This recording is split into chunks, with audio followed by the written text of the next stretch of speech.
Dios le bendiga y seguimos con este estudio de Pentateuco. Entramos en la ley, ¿no? Recién en el último video habíamos visto todo lo que tenía que ver con esas tres experiencias que tuvo Israel, tanto el agua de la roca como la victoria contra Amalek y luego el consejo de Yetro hacia Moisés, y ahora nos adentramos en la ley. Ningún tema ha sido tan mal entendido como el tema de la ley. Y aún hoy, siglo XXI, tenemos problemas aún dentro del cristianismo sobre una mala interpretación sobre lo que es la ley entre los cristianos, ¿no? El problema está en la aplicación de la ley al creyente. ¿Cómo se aplica esta ley al Nuevo Testamento hoy? ¿Cómo vemos la ley de este lado de la cruz, ¿no? En el Nuevo Testamento? Cuando nosotros confundimos los pactos de Dios y no entendemos los tiempos, eso hace que perdamos las bendiciones del Señor que Él nos ha dado en la gracia. Por eso es sabio para nosotros examinar la palabra de Dios para determinar el lugar y el propósito de la ley en la palabra de Dios. Cuando nosotros comenzamos ahora a leer Éxodo 19 y continuábamos hasta Colosenses, Colosenses capítulo 2, 14, Colosenses nos explica algo que tiene que ver con el fin de la ley, si podemos leerlo.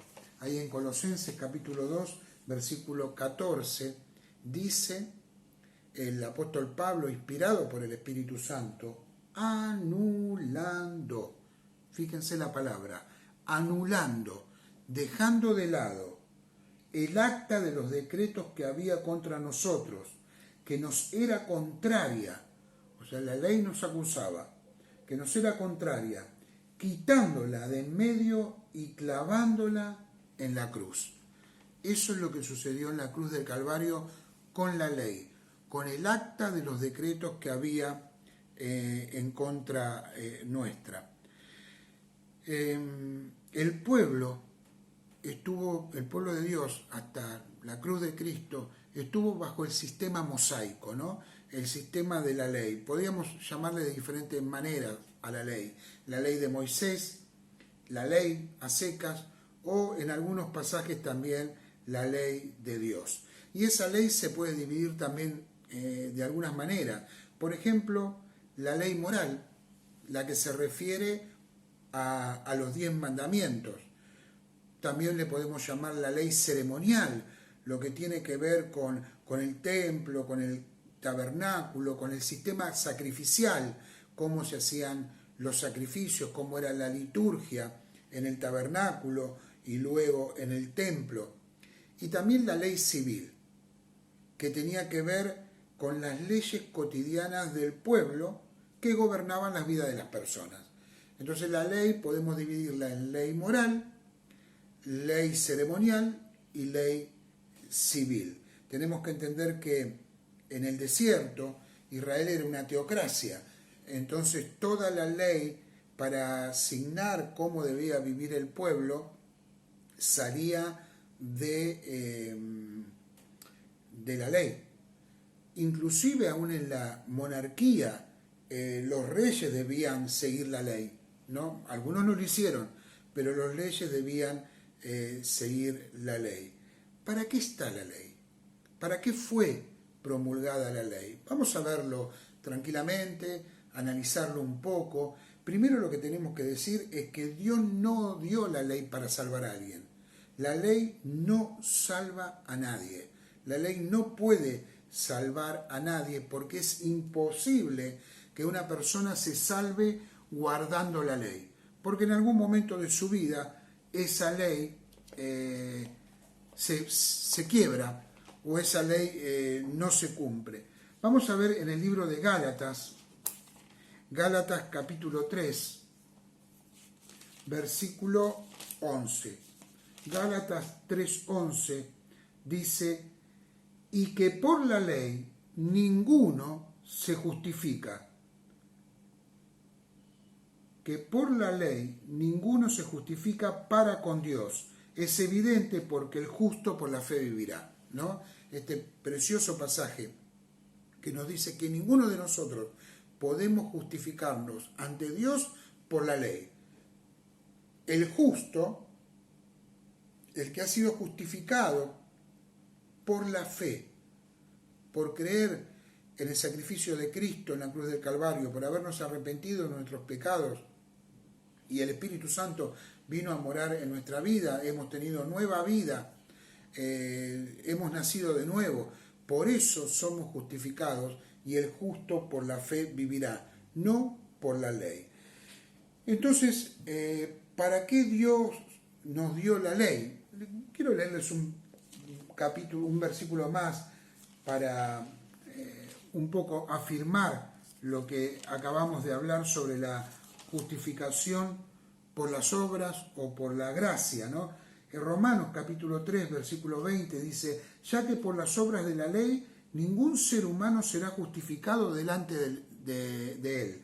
O sea, por las obras de la ley ninguno de nosotros vamos a ser justificados, porque por medio de la ley es el conocimiento del pecado. Entonces ahí podemos mirar un poquitito para qué Dios nos dio la ley, para qué Dios le dio la ley a Israel. Bueno, hay algunas razones. La primera aparece ahí en el libro de Deuteronomio capítulo 5. Acá tenemos una de las razones de por qué Dios le dio la ley a Israel. Vamos a leerlo. Deuteronomio 5, capítulo 22.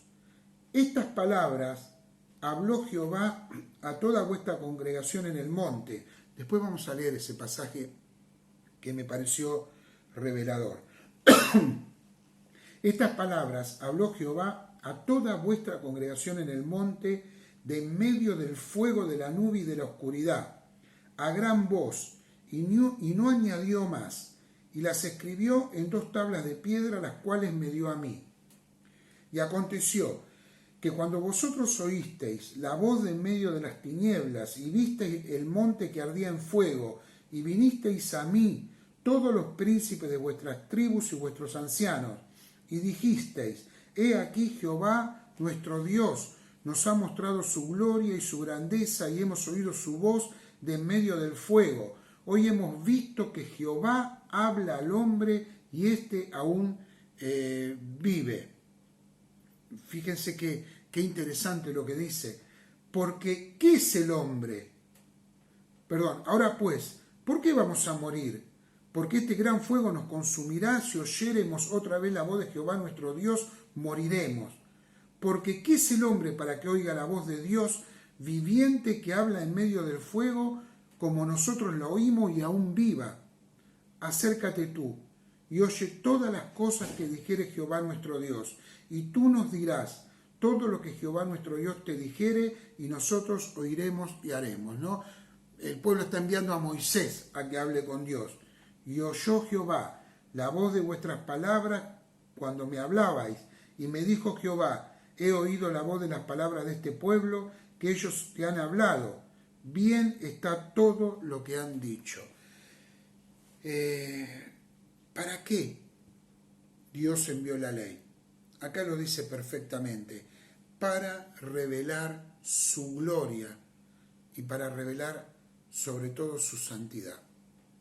La santidad de Dios. El pueblo no podía acercarse. Tenía que acercarse a Moisés, y Moisés hablaba con Dios. Otra razón es para revelar la pecaminosidad del hombre. El hombre es pecador, ¿no? Y la ley, ¿qué hizo? La ley nos reveló nuestro pecado. Nos dimos cuenta que no podíamos acercarnos a Dios porque éramos pecadores y no podíamos cumplir con las demandas de Dios. Fíjese Romanos capítulo 7, versículo 7. Pablo dice, ¿qué diremos pues? ¿La ley es pecado? En ninguna manera, pero yo no conocí el pecado sino por la ley, porque tampoco conociera la codicia si la ley no dijera, no codiciarás. No, Pablo está diciendo, la ley me mostró mi situación pecaminosa, me mostró mi pecado, Me mostró que la codicia es pecado, que el matar es pecado, que el robar es pecado, que el mentir es pecado. Me lo mostró la ley. Otra razón por la que Dios le dio la ley al pueblo de Israel fue para marcar a Israel como un pueblo escogido, como un pueblo diferente, como una nación que debía ser separada de otras naciones. Y la ley era ese tesoro que ellos poseían y lo hacían diferente de las demás naciones. Otro motivo, para darle a Israel una norma de vida santa, de modo que pudieran heredar la tierra y disfrutar de esa bendición. No, santificados, sean santificados, decía el Señor. Fíjense ahí en el libro de Deuteronomio que hemos leído, en el capítulo 4, capítulo 4, versículo 1. Miren lo que dice el Señor.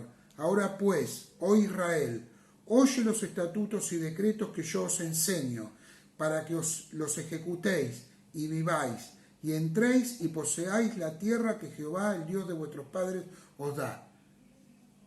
Oigan los estatutos, vivan en santidad, para que puedan entrar a la tierra que Dios les ha prometido. No lo hicieron, y toda una generación no entró.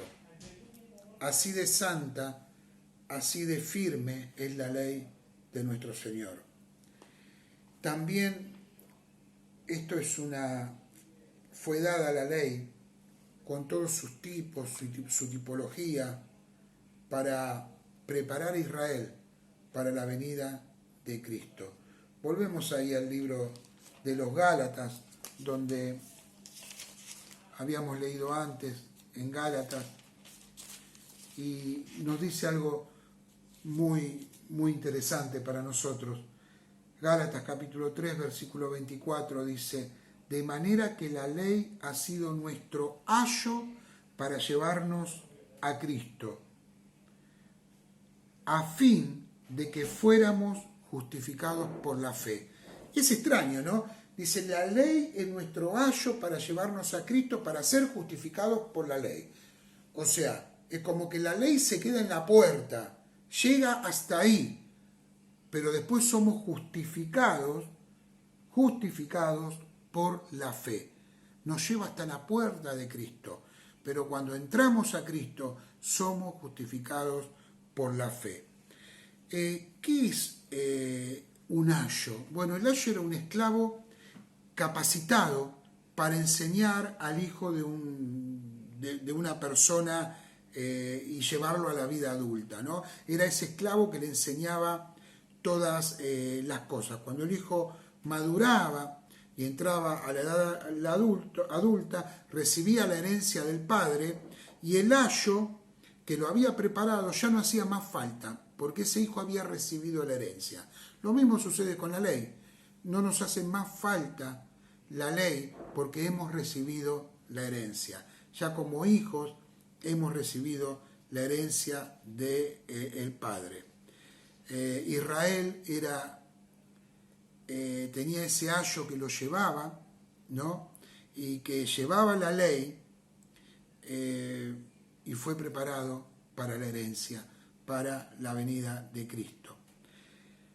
Otro motivo por el cual la ley nos fue dada es porque la ley, y esto lo dijimos varias veces en estos videos, la ley ilustraba y personificaba la obra de Cristo por medio de sus ceremonias, por medio de lo que hablaba, por medio de cómo nos hacía sentir a nosotros al ver la ley, cómo hacía sentir al pueblo la santidad de Dios cuando se enfrentaba frente a la ley.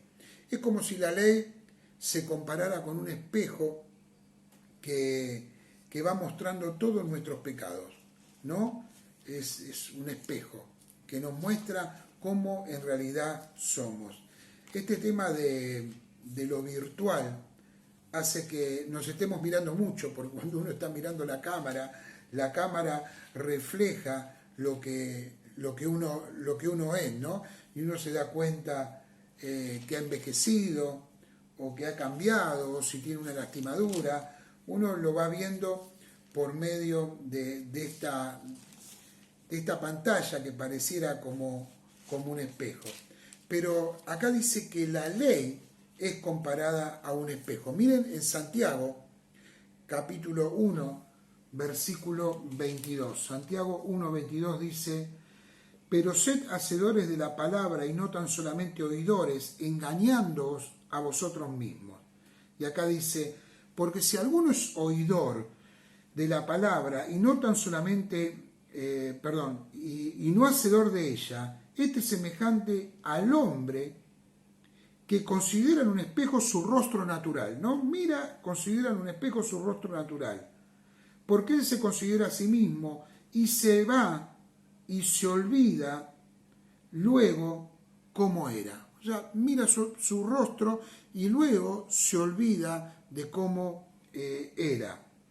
Y después dice: mas el que mira atentamente en la perfecta ley, la de la libertad, y persevera en ella, no siendo oidor olvidadizo, sino hacedor de la obra, este será bienaventurado en lo que hace. ¿Qué es la ley? La ley es ese espejo que revela nuestros pecados. Es un yugo también, porque esclaviza. Es ese espejo que nos dice: vos sos un monstruo, vos estás condenado, vos ofendés a Dios todo el tiempo. Hay una escena muy interesante, una película muy antigua, y les recomiendo la que es en blanco y negro, ¿no? Frankenstein. Frankenstein, cuando hace este doctor Frankenstein al monstruo, él lo mantiene en su castillo, en su casa, y le dice que es el moderno Prometeo, que es una creación perfecta, que esto, que lo otro, y el monstruo se lo termina creyendo, hasta que un día, por una situación, el monstruo escapa del lugar donde estaban y va hacia un río. Y cuando él se agacha para tomar agua, ve su rostro reflejado en el río. Y lo que ve no le gusta. Él lo que vio fue un monstruo. Hermanos, salvando las comparaciones, eso es lo que nos muestra la ley. Que somos monstruos, que somos personas pecadoras, que hemos ofendido muchas veces al Señor, que estamos condenados y que nuestro pecado ha destruido nuestra vida. Eso es la ley. También la palabra de Dios, ahí en el libro de los Hechos, capítulo 15,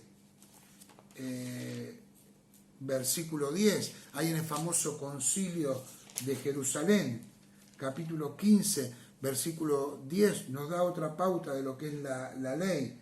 Ahora pues, ¿por qué tentáis a Dios poniendo sobre la cerviz de los discípulos un yugo que ni nuestros padres ni nosotros hemos podido llevar? Eran aquellos que añadían la ley, ¿no? En medio de la gracia, se estaba discutiendo el tema de la gracia, y es un yugo que esclaviza. Gálatas 5.1 dice lo mismo, Romanos 8.3 dice lo mismo. Hermanos, hay un contraste entre la ley y la gracia. Y también, hermanos, la ley muestra la debilidad del ser humano, la debilidad del pueblo de Dios, nuestra propia debilidad. Tenemos que entender lo que la ley no puede hacer y tenerlo muy claro. Mire lo que no puede hacer la ley. Primero, no puede hacer perfecto a nadie. Hebreos capítulo 7, versículo 11 al 19. Lean ahí. La ley no hace perfecto a nadie. Tampoco nos puede justificar del pecado. Hechos capítulo 13, versículo 38 al 39.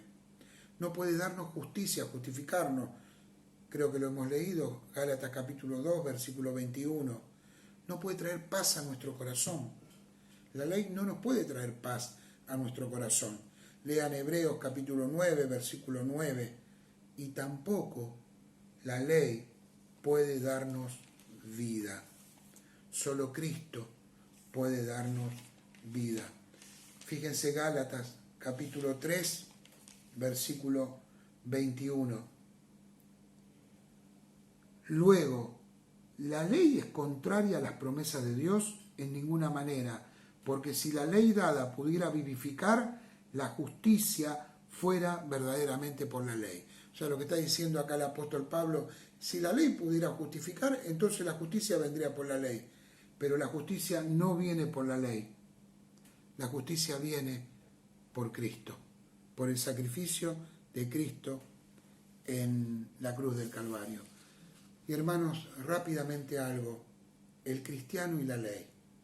Hoy estamos viviendo tiempos donde parece ser que algunos no entienden que ya no estamos bajo la ley. La Biblia y el Nuevo Testamento dejan muy claro que el cristiano ya no está bajo la ley.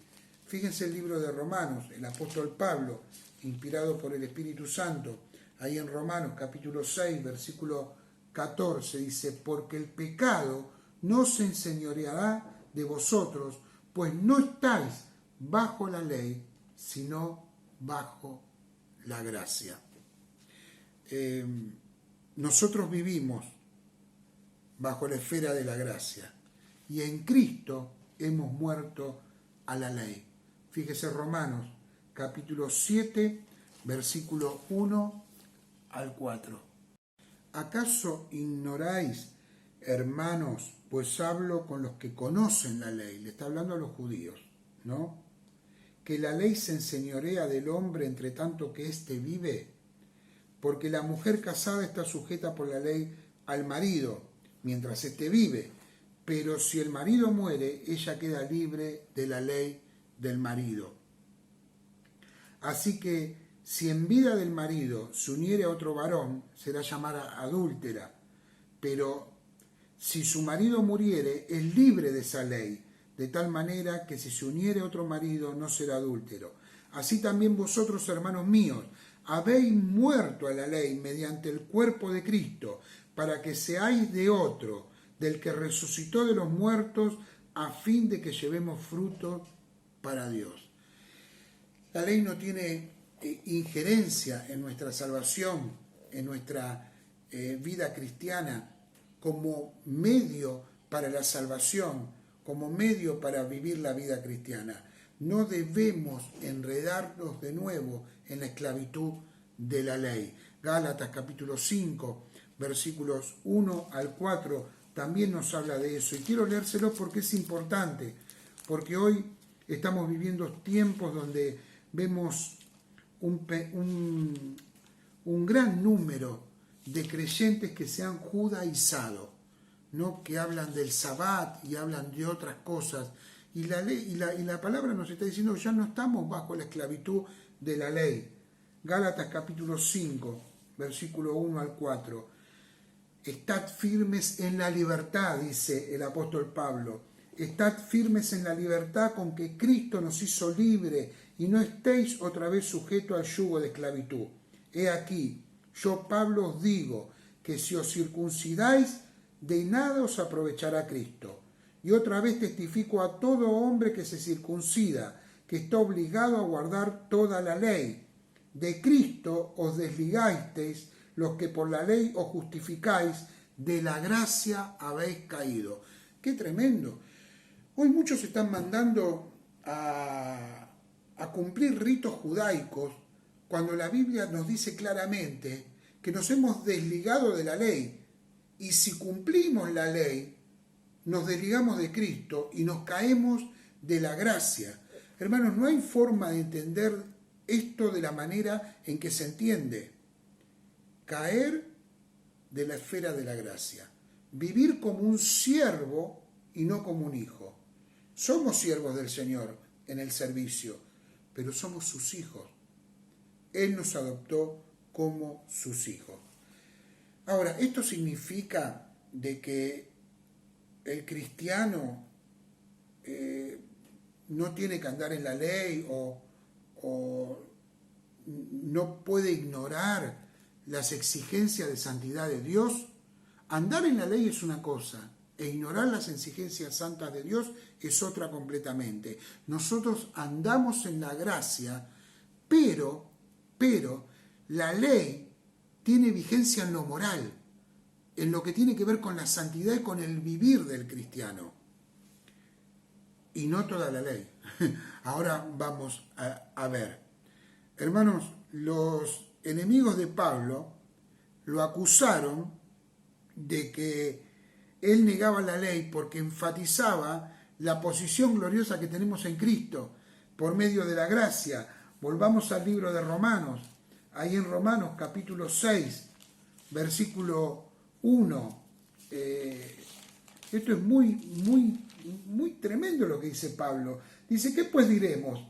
¿Perseveraremos en el pecado para que la gracia abunde? En ninguna manera, porque lo que hemos muerto al pecado, ¿cómo viviremos aún en él? ¿O no sabéis que todos los que hemos sido bautizados en Cristo Jesús, hemos sido bautizados en su muerte?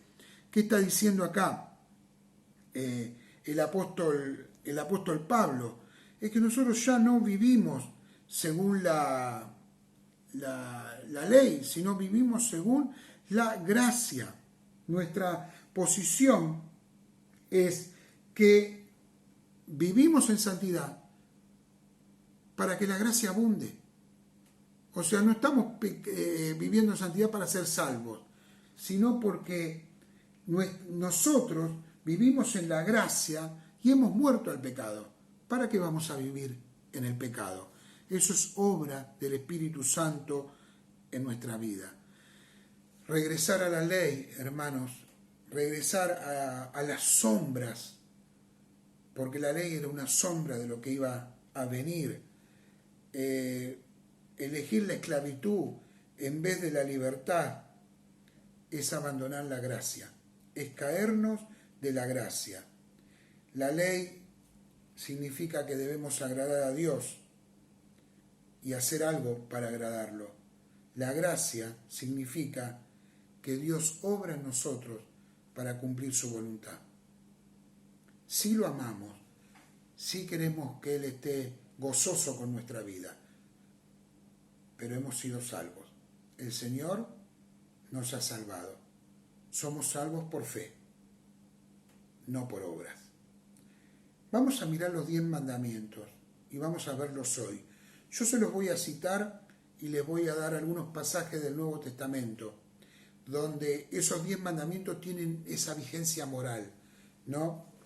Toda la ley del Antiguo Testamento, toda la ley, no es más que una explicación y una aplicación de los 10 mandamientos, ¿no?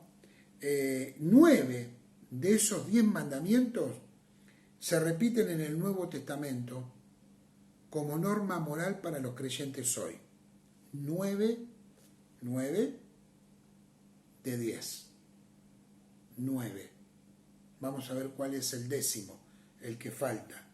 Vamos a ir mirando los mandamientos. El primero, no tendrás dioses ajenos delante de mí. Bueno, en el Nuevo Testamento podemos leer Hechos capítulo 14, versículo 15, Juan 4, 21 al 23, Primera Timoteo capítulo 2, versículo 5, y este lo vamos a leer. Primera Timoteo capítulo 2, versículo 5. Dice, porque hay un solo Dios y un solo mediador entre Dios y los hombres, Jesucristo hombre. ¿No es cierto? No tendrás otro Dios ajeno delante de Dios, porque hay un solo Dios y un solo mediador entre Dios y los hombres, Jesucristo hombre. También podemos mirar 1 Corintios capítulo 8, versículo 6. Leo algunos versículos para que tengamos una base sólida de lo que estamos diciendo. 1 Corintios capítulo 8, versículo 6. Para nosotros, sin embargo, solo hay un Dios, el Padre, del cual proceden todas las cosas y nosotros somos para Él, y un Señor Jesucristo, por medio del cual son todas las cosas y nosotros por medio de Él. También dice que no te harás imagen ni ídolos. Lo tenemos en Hechos capítulo 17, versículo 29, Romanos 1, 22 al 23, 1 Corintios capítulo 10, versículo 7. Otro mandamiento, no tomarás su nombre en vano. Santiago 5, 12, Mateo 5, 33 al 37, Después salteamos una ley, un mandamiento, seguimos con los otros. Honra a tu padre y a tu madre. Efesios capítulo 6, versículo 1 al 4. No matarás. 1 Juan 3:15, Mateo 5, 21 al 22. No cometerás adulterio. Mateo 5, 27 al 28. 1 Corintios capítulo 5, 1 al 13. Hebreos 13, 4. No hurtarás. Efesios 4, 28. Santiago 5, 1 al 4. No hablarás falso testimonio, no mentirás. Colosenses capítulo 3, versículo 9, Efesios 4, 25, no codiciarás. Efesios 5, 3, Lucas 12, 15 al 21. ¿Les cuento cuál es el que falta en el Nuevo Testamento? En el Nuevo Testamento falta, acuérdate del día de reposo. Hoy vemos a algunos cristianos que están festejando o cumpliendo con el Sabbat. He conocido hermanos que han caído en esto, en ver el tema del día de reposo. Miren, el día de reposo no se repite, este mandamiento es el único que no se repite en el Nuevo Testamento. En ningún momento se repite para que la iglesia lo obedezca, como algo que la iglesia tiene que cumplir. Guardar el día del reposo se menciona, le digo los capítulos, en Mateo 12, en Marcos 2, en Lucas 6 y en Juan 5. Pero en esos capítulos donde se mencionan, se refiere al pueblo de Israel, no se está refiriendo a la iglesia. En Colosenses capítulo 2 y Romanos capítulo 14 y capítulo 15 enseñan estos capítulos que los creyentes no deben juzgarse unos a otros con respecto a días santos o días de reposo. Como diciendo, nosotros no tenemos que juzgarnos o exigir o pedirle a alguien que cumpla los días de reposo. Hermanos, yo he recibido, últimamente lo he recibido, críticas, no de manera directa, pero hemos recibido críticas de hermanos que nos critican por no guardar el día de reposo. Y ninguna persona se va a perder debido a que no guarde el día de reposo, porque eso es ir más allá de los límites de la Escritura. La Escritura en ningún momento nos exige. En el Nuevo Testamento también aparecen los resúmenes de la ley. ¿Qué quiere decir esto? Bueno, vamos a leer uno de los resúmenes de la ley, que está en Mateo, ¿no? Después les digo los otros. En Mateo capítulo 19.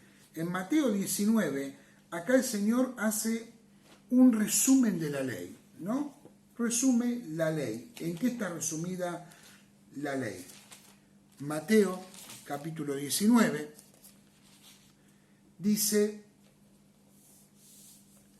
desde el versículo 16, entonces vino uno y le dijo, Maestro bueno, ¿qué bien haré para tener la vida eterna? Él le dijo, ¿por qué me llamas bueno? Ninguno hay bueno, sino uno, Dios. Mas si quiere entrar en la vida, guarda los mandamientos. Le dijo, ¿cuáles? El Señor le dice, guarda los mandamientos, y le dice, ¿cuáles? Citemos lo que cita Jesús. No matarás, no adulterarás, no hurtarás, no dirás falso testimonio. O sea, 1, 2, 3, 4. ¿No? Acá tenemos 4. No matarás, no adulterarás, no hurtarás, no dirás falso testimonio. Honra a tu padre y a tu madre, y amarás a tu prójimo como a ti mismo.